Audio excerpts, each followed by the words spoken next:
What's up, water cooler? This is Tristan Linville. This is Michael Callahan, and we are here for episode 23 of Water Cooler Talks on Manufacturing and Technology. Michael, how are you doing? I'm fantastic. Today I got my water, and it's a beautiful spring day. Just got through the Masters, and spring is here, and it is the best thing ever. It is new life, Tristan, new life. Happy Easter. I love it. Yeah. That'll be, by the time this airs, that'll be a couple weeks ago, but yeah, well, so be it. So be it. 1 month or two. Hey, we got a fun day planned. I know we have to, because it's water cooler talks. But I have a question. Yeah. Do you have a good joke for me? Every single. I think you're gonna get it this time. So my wife, she said, "You really have no sense of direction, do you?" And I turned to her, appalled, and said, "Where did that come from?" I got that one. Yeah. We had to bring the bar down for you. I'm gonna go tell my wife that one right now. See if she gets it. It actually holds true for me. I have no sense of direction, and it drives my wife up a wall. This may come out. Maybe I should save this thought, but it's actually really interesting, because I think our sense of direction has continually dwindled with the use of GPS. And I saw an interesting little blurb on AI, and that we're actually getting dumber. Can't speak for everybody else, because we use the crutch. And I thought it was really interesting, because I used to go do my Googling. We'll have to see what our guest thinks about that. I'm not going to hold this up, because that may come out. Sure, it will. Well, we got a great guest today. I'll bring him on now. He is the managing director of Pemeco Consulting. Everybody, welcome Jon Gross. Let's get you Jon Gross. It's great to be here, guys. Thanks for having me. What is going on? I love it. Thanks for joining, man. Good day. Good day. Spring is springing. Hasn't sprung up here, but it's springing.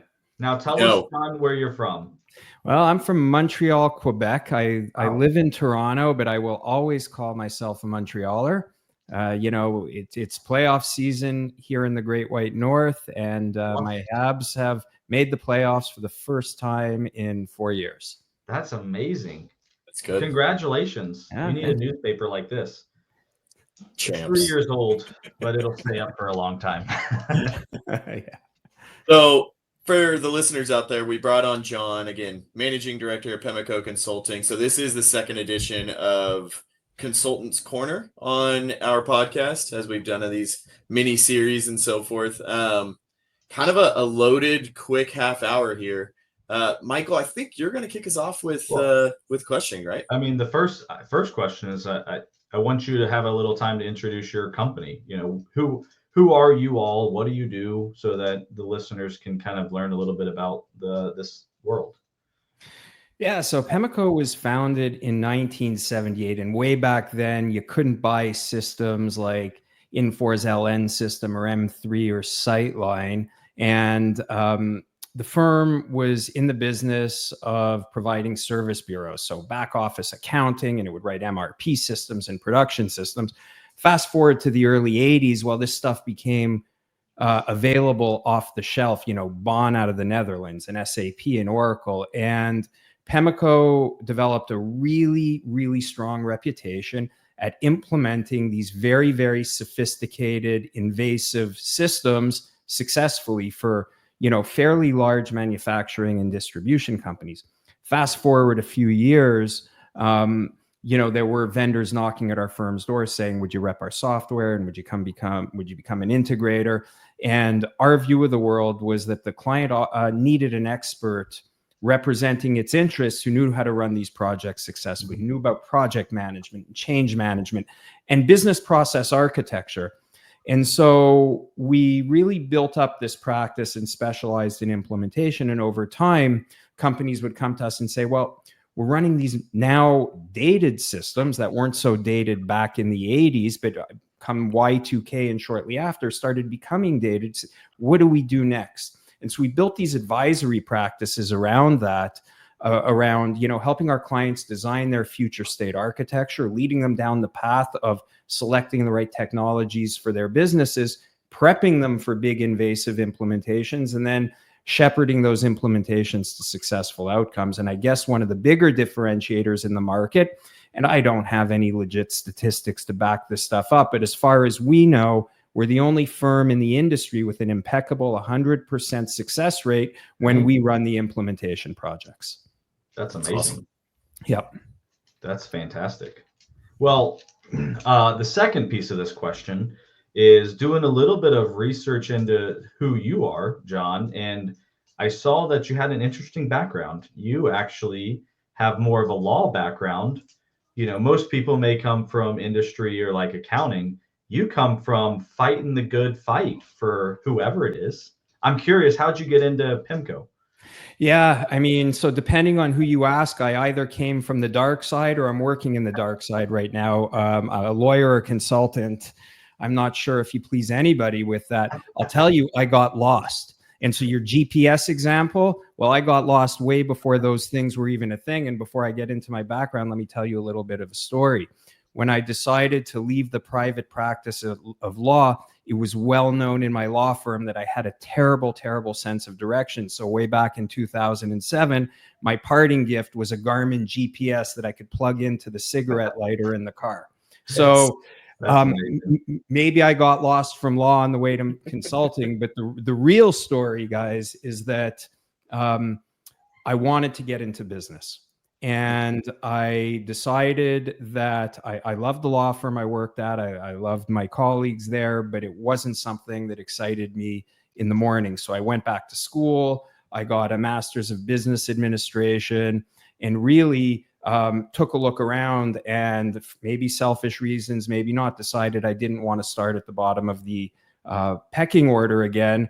And I saw that my dad had this really great business in Pemeco, and figured I'd read a few textbooks on growing a business in business school, and that how hard could it be to turn it into, you know, something bigger and more viable and scalable and so forth. So long story short, I joined up with him, and it's been an amazing ride since, and, you know, been learning as I go. And I am now in my 16th or 17th year at Pemeco.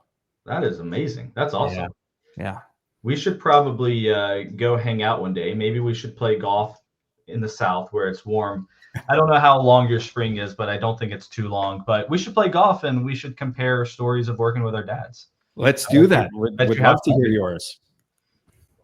Michael's dad followed me on LinkedIn, and Big deal. I'm pretty pumped about it. CEO of Callahan Adventures now, you know. Woo! Used to be the CEO of a real company. Now he's just the CEO of his own travels. It's amazing. Probably much more difficult than being the CEO of a real company, though. Yeah. So I think there's some big topics, you know, that we want to pick your brain on, right? I'm obviously, you know, representing one of the vendors. Michael works for one of the vendors as well. And it's important to understand this kind of relationship between consulting, vendors, and clients, right? And be able to really collectively have the same goal of providing value for our clients that are sometimes shared. And so one of the questions that I wanted to ask, or that we wanted to ask, was there was an article that was put out recently. I think it was titled, you know, three signs that you need an ERP upgrade, or something along those lines. Kind of give us the cliff notes there of how you guys go in and look into a business and attract a business to say, hey, these are the things we see. Maybe it's time to go ahead and modernize your business footprint and your ecosystem.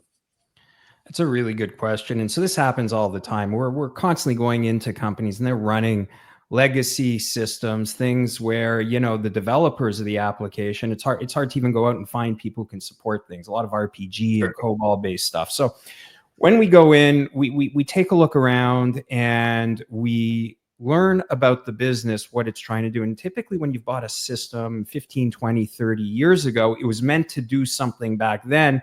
Their business has evolved. Maybe the software has or hasn't, but certainly the way it's been implemented hasn't kept up. And so one of the things we look at is is the software fundamentally supporting the business process? And things we keep our eye on to assess whether or not that's the case: how much work you're doing outside the system. Are you constantly moving data from a system into a spreadsheet? Are you building subsystems? Are you bolting things on? How much friction is there in the business process to take a transaction and actually push it through the operations and the accounting modules? And so when we see a lot of these frictions build up, that, especially in key areas of the business, that tends to be a warning sign. Another warning sign is technical. Are you exposed to security vulnerabilities?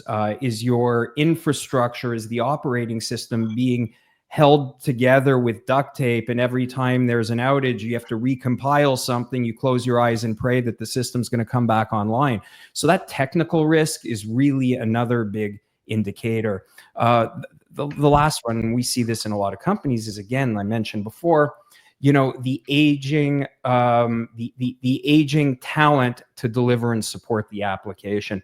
So these are just 3 areas that get in the way of a business perhaps modernizing. You want the system to evolve and to support your processes in an efficient way, help you propel the business forward, and you want to do it without compromising business continuity, particularly for systems that effectively act as the heartbeat of your organization. And that's what an ERP system does. And so sometimes the business needs a new ticker. Mm-hmm.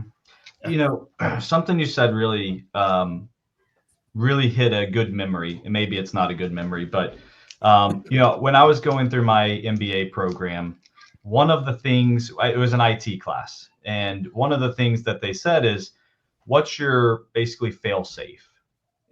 What happens if a disaster comes through, hurricane, tornado, whatever it is, and your system's gone? What happens? How long will it take for you to be back up and running? And I thought about it for a second. Then I went to our office and I started having some conversations, and I was brought to a little room and I was shown a colored tape, and they said, "This is our backup." And I said, "Well, what do we do with that?" And they said, "Oh, we put it in a safe." And it ultimately led to this conversation that if that safe's gone, our backup was in the building that we're in, we should probably have a backup somewhere else. And so the technical risk question, I think every business should consider: what happens if something happens to my building? Do I have a replication somewhere, or do I have a strong disaster recovery plan? Oh, that's such an important point. And a couple things are kind of swimming in my mind when you talk about that. One is, like, when's the last time you wrote that tape? So in other words, how many transactions have you processed between the time that you put things on that tape and where you are now? Could be thousands of transactions. What happens to all those transactions and that data? So if you think of today's modern systems and cloud-based systems, we'll get into the cost side in a little bit and kind of my views on that. Little caveat as a lawyer here: my views represent my own and may not necessarily represent the views of my employer, whatever. So I'll write that up for you. Yeah, exactly. Thank you. When we think about these cloud systems and these modern systems, the vendors of the systems today are doing such a wonderful job at providing that disaster recovery for the for the mission critical system and the data that's residing in it. So, you dig deep enough through the contracts and the obligations, what you're going to find is that the vendors have obligations to bring the system up again in a failover environment with a certain amount of time. And there are contractual requirements that put them on the hook to, not lose more than X number of hours of data. And that stuff is really, really important. And if you think about the costs of cloud and, all of kind of some of the snapback that you're reading about today, saying, wow, cloud is actually more expensive than on-prem, I would encourage people to really dig deep into the cost structures. And if you had to build a highly available environment to recover your core mission critical systems and to have the people to support that and make sure you don't lose more than 6 or 8 hours of data or whatever it is, that's going to add a whole lot into your IT cost structure. So again, when you start looking at things like total cost of ownership, really try to make sure you're doing an apples to apples and understand what it is you're getting, the types of value that's being provided. Yeah, absolutely. I mean, I just think there's so many businesses out there that say, yeah, it's we own it, right? It's in our four walls, but they don't think about what could happen and that one event. So I love the thought as you all go in to work with companies of, hey, what's the technical risk? You know, what happens if? Yeah, and talking to some value engineers, and I've had the same conversation on the front lines, and John, I'm sure you have too, with customers that are kind of sticky on the on-prem versus cloud conversation, and they truly do feel that there's not a financial reason why they should be moving to the cloud because they just view it as more expensive in the long run. But what I love about what you said there is you're really mitigating risk without having to go pay your own people to go mitigate that risk. And if you were to project that out and extrapolate that, that's when that total cost of ownership and that return on your investment does kind of make sense to make that jump to the cloud, amongst other reasons, Yeah. right? That's just one. A lawyer once told me risk mitigation was a good idea. I don't know. Yeah, we're a cautious bunch for sure. I am curious. At the beginning, you were talking about some of the things that you all do, and one of the things that is a huge piece to this whole conversation is business process. And I'm curious, as you all go into some of these conversations, I mean, how do you help businesses evaluate and improve their business processes? Because, I mean, shoot, we've seen so many companies that make these unique changes to a business process that may not be needed. So how do y'all walk your clients through that? Yeah, I mean, if you start at the lowest level of detail and start talking about best practices and business process changes, you can end up kind of going down these rabbit holes and really never coming up. And, that's when you start hearing about scope creep and overruns and things like that. So the important thing is to have a really good anchor. And that anchor is really business strategy and critical drivers of a business.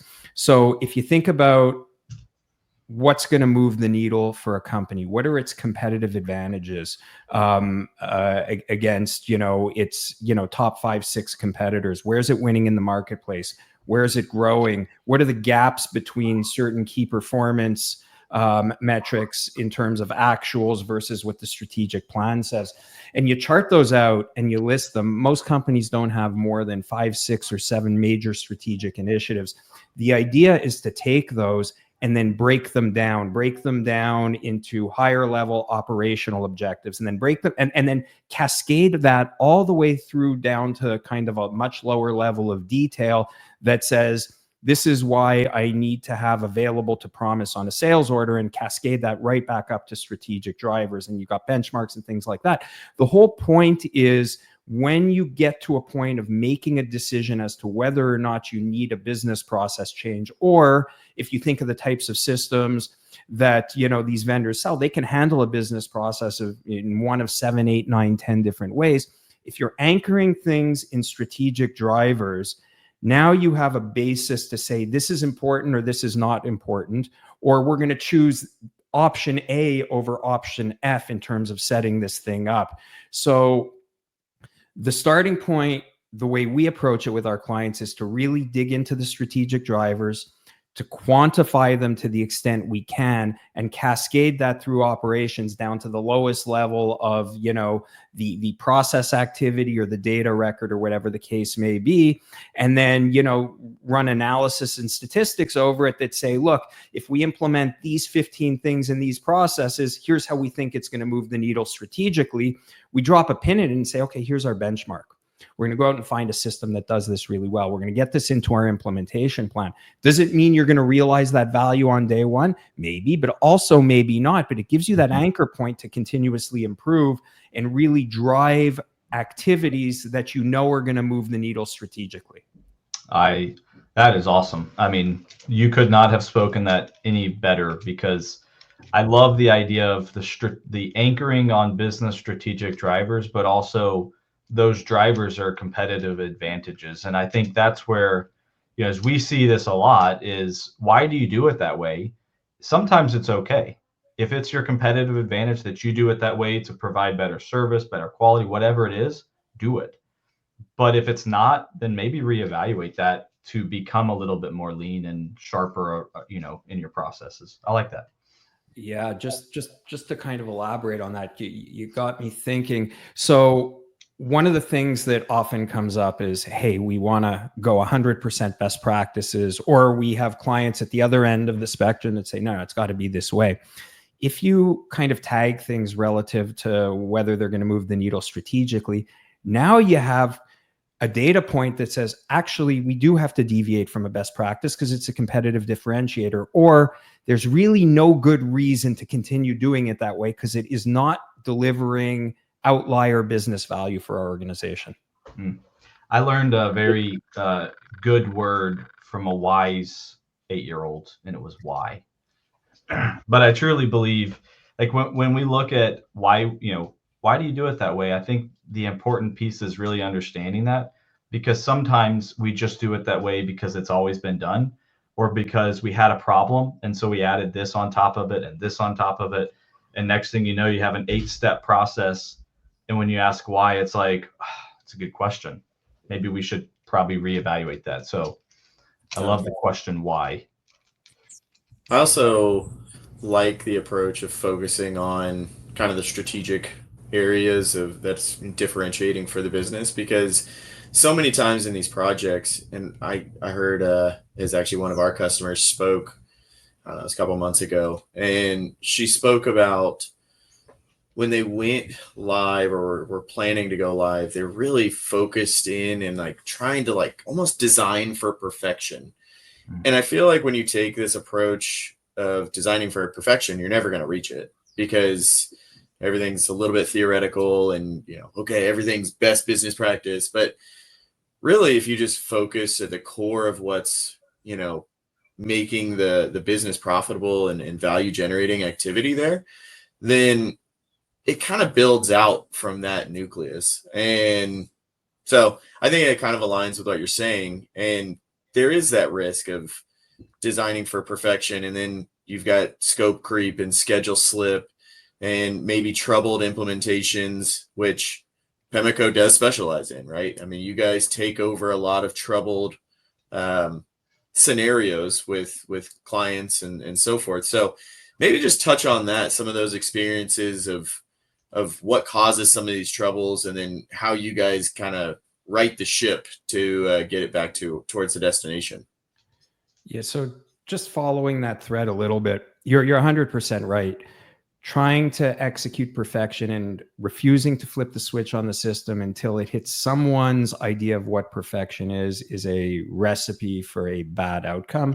You'll just never get there. The other interesting thing that we've seen when companies do try to get to that umpteenth level of detail and iron everything out and lean out every process is you don't give yourself a chance to learn what the system can do for you. And more often than not, after you've cut over and you've had a few months of road under your feet, maybe you're going to realize that you should have done something a little bit differently, or you can do things a little bit differently. And if you really flip every switch in the system before you go live in phase one, that becomes a lot harder to unscrew and continuously improve. Now, when we think of kind of these implementation projects, I mean, they're really hard because it involves so many dynamic pieces, so many different corporate kind of theories and philosophies as you're evolving. So, oftentimes companies are reorganizing their corporate structures. I mean, Infor sells into big multinationals. We work with large multi-entity companies, and oftentimes they use these projects to standardize processes and deliver central services. So you got these corporate changes that happen. You're changing roles and responsibilities. Ultimately, you're trying to push a business process through an org structure, and you have to realign the organization, what people do.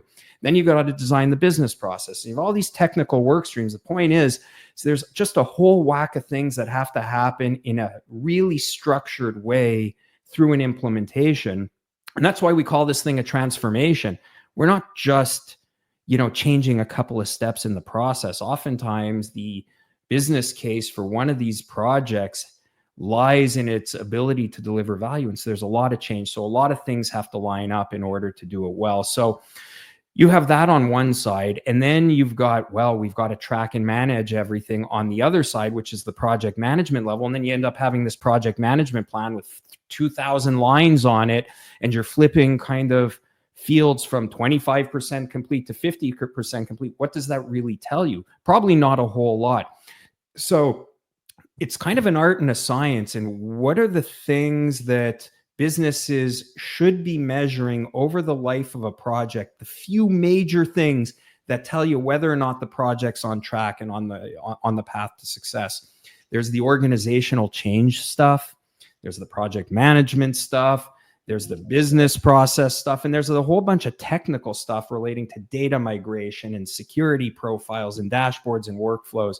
So if you can take this project and if you can group things in certain ways that allow you to drop a pin in it and say whether or not you're off track and where the risks are, you're in a much better position to readjust than if you're trying to see the forest through the trees with 1,000 or 2,000 line Microsoft project plan, or if you're too high level and not well documented enough. So there's kind of this Goldilocks zone that allows you to manage a project. And again, these projects are really big beasts.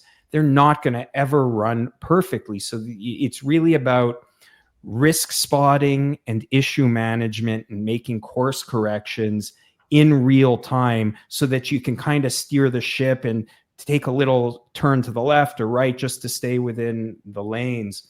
So if we think about kind of some of the big things that are really, really important, there's the whole governance of this thing.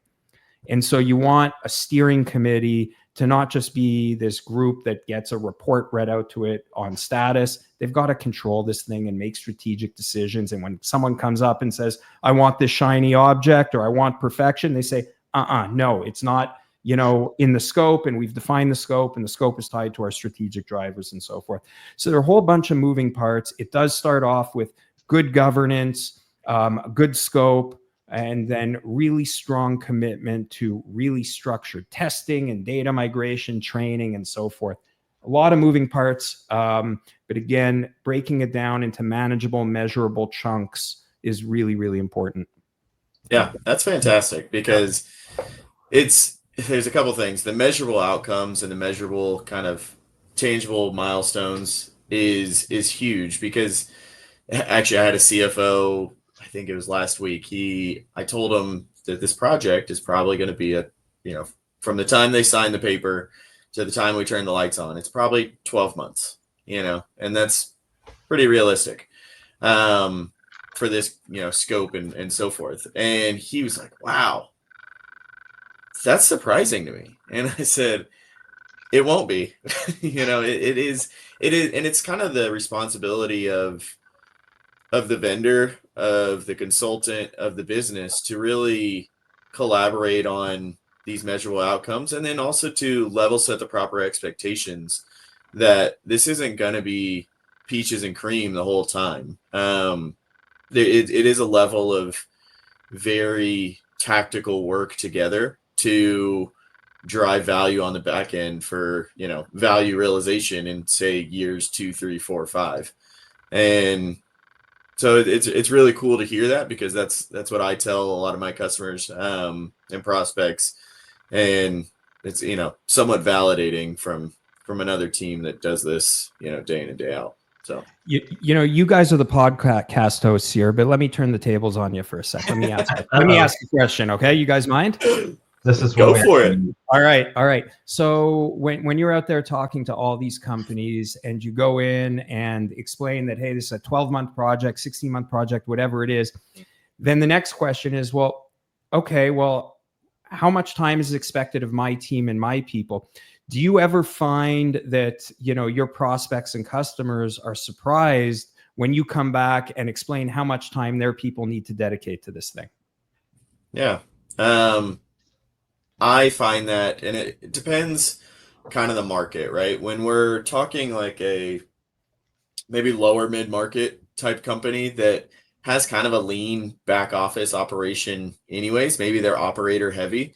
It is surprising for them to say, hey, you pretty much need to dedicate a tiger team to steer this thing to hold this thing along, and you may need to even backfill some of their roles and responsibilities. That's kind of eye-opening for a lot of people. And then on the other hand, I've got another project where the gentleman came with a strong ERP background, and he's implemented over and over. And I don't have to tell him that, because he's on it. He already has his team. They're already talking about backfilling, and they haven't even signed papers yet.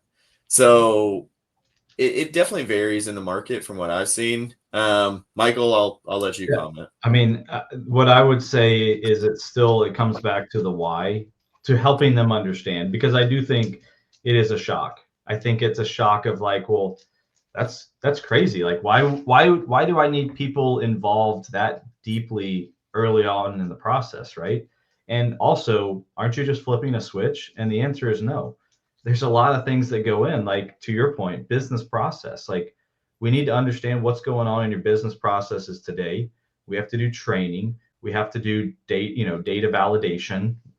There's a lot of pieces, but I think helping them see that at a high level eases them into, okay, now I have a better perspective of what all the activities are at a high level, because we don't need to get into the weeds, but having lived it, it's good to set the right expectation, because I know in the back of my head, I'm like, that's silly. Like, we're not going to need that much time.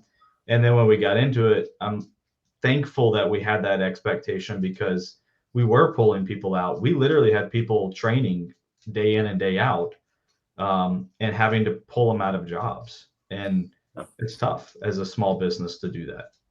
So here's the way I come at it. When we talk to clients and prospects about what implementation is going to take, and sometimes there is that shock factor. The shock factor is, I can't believe it's going to take this long, or I can't believe you need this much of my people's time across all these departments. Like, what type of work are they going to be doing? That's a question we get asked all the time. I say, well, look, let's think about it this way. How many departments do you have in your organization? 12, 15, 16 departments. And let's just keep it simple for now. Let's talk about a single site manufacturing company, not a big global multi-company entity. You have 12, 15 departments. Okay.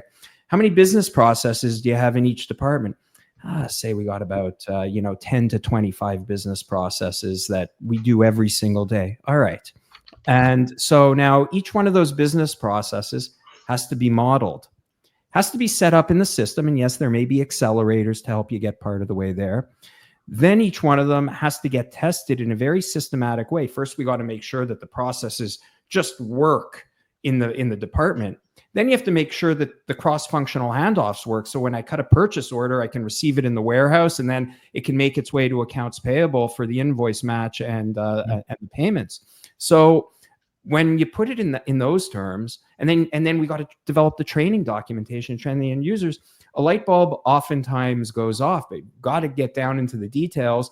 And then also, when you go through that narrative, I think people start to realize, well, oh, now I get it. And now I get why I'm not just going to ask the consultants who specialize in the software to do that, because they're never going to know the business as well as our people do. We're not going to know the software as well as the software people. So we need the software people to explain to us how the software works and the 6 different ways that it can support a process.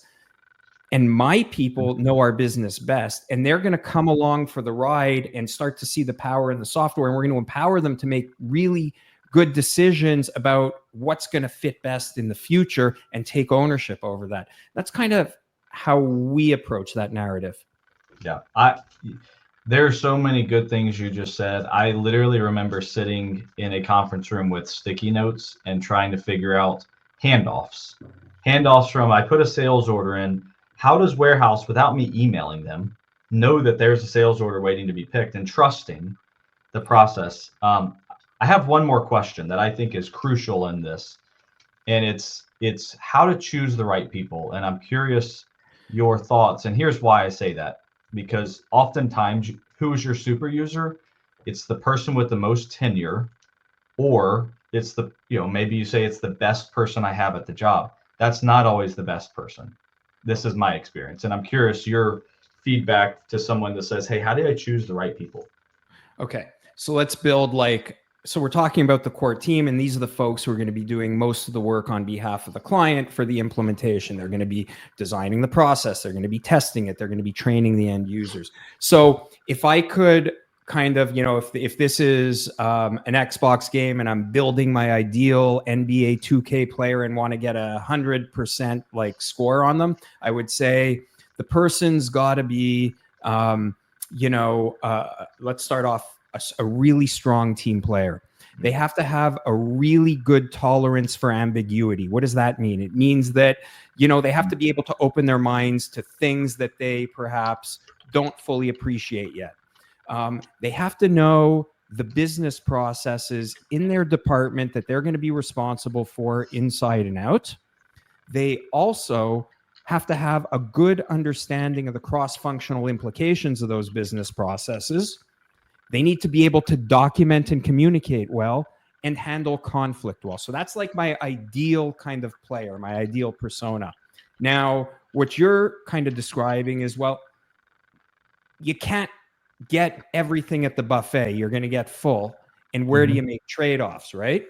And so, that's a tough one. I think if we're talking about a strategic area of the business, if we're talking about an area of the business that has to hum, that's going to require a depth of expertise in the business process. And I like your word. I'm gonna steal it. I will footnote you for it. The why. Why do we do it?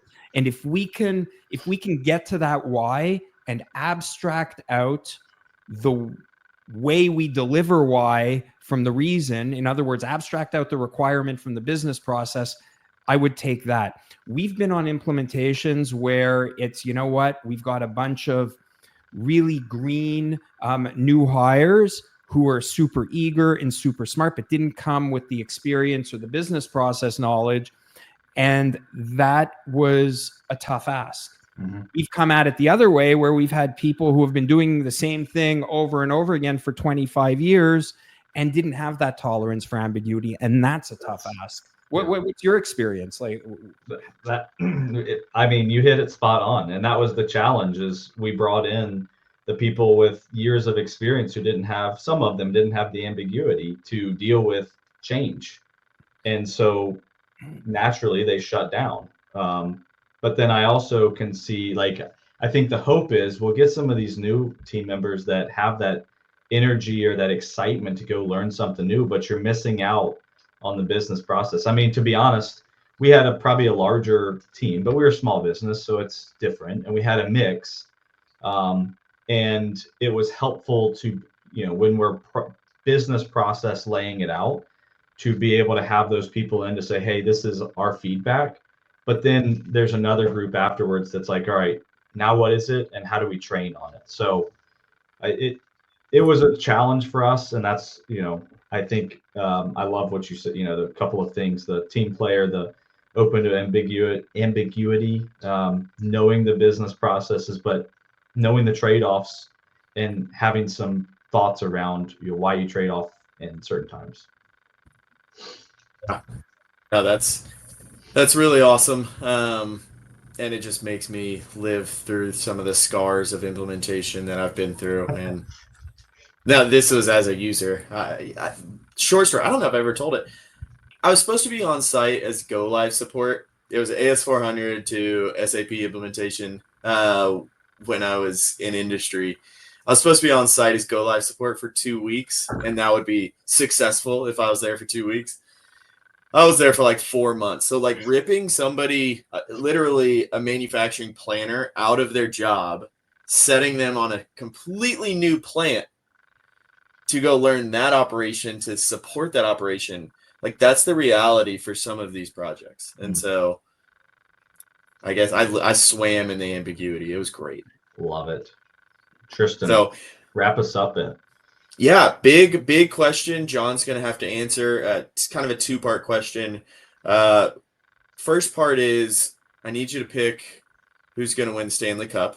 That's one. And then two, I'm going to lead the witness here. There's some Canadians on my OKC Thunder. Shea Gilgeous-Alexander, Lou Dort. Are the Thunder going to do it this year? I don't know, but Shea's lights out, man. I mean, breaking all kinds of records. He is unbelievable. And I will tell you before I get to the NHL. So I'm an assistant coach on my son's basketball team. Zach Edey played for his program back in the day. Nice. Yeah, yeah. Team's gotten a lot worse since. So who's gonna win? I mean, obviously, I'd love it to be my Habs. Don't see that happening. Could never cheer for the Leafs. I'm sorry, Leafs fans out there. I know there are a bunch of you there. I love the Winnipeg Jets. I love the Winnipeg Jets. They play tough hockey. They can score goals. They can stop pucks. That's my pick. I love it. Well, John, this has been a wealth of knowledge, and we appreciate you taking the time to come on. Everyone, as always, drink your H2O, and really hope you enjoyed the show. Thanks, man. Thanks, guys. Thanks, That was John. great.